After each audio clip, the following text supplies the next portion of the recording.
When and how organised CCF, অর্থাৎ CCF কবে এবং কিভাবে গঠিত হয়।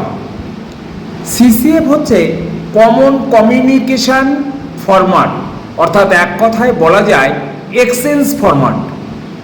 1984 সালে সিসিএফ প্রথম আত্মপ্রকাশ করে। ইউনিমার্ক ফরম্যাট আইএসবিডি অনুসরণ করে কাজ করে। আইএসবিডি গ্রন্থের ক্যাটালগ তথ্য বিনিময় করে। নির্ঘণ্টীকরণ অর্থাৎ ইন্ডেক্সিং বা সারকরণ অ্যাবস্ট্রাক্টিং এর তথ্য বিনিময় করে না। ফলে একাধিক তথ্য বিনিময়ের পদ্ধতির জন্য পূর্ণাঙ্গ তথ্য ভাণ্ডার প্রস্তুত করা সম্ভব হতো না।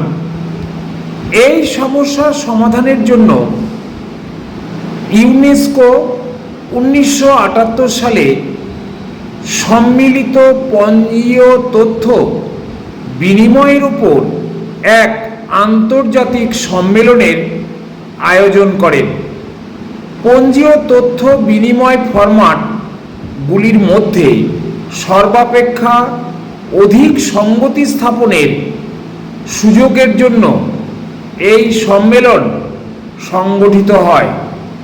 এই সম্মেলনে গৃহীত প্রস্তাব অনুযায়ী ইউনেস্কো অন্যান্য সংস্থার সাথে গ্রন্থাগার ও অন্যান্য তথ্য পরিষেবা কেন্দ্রের উপযোগী এই কমন কমিউনিকেশন ফরম্যাট আত্মপ্রকাশ করে।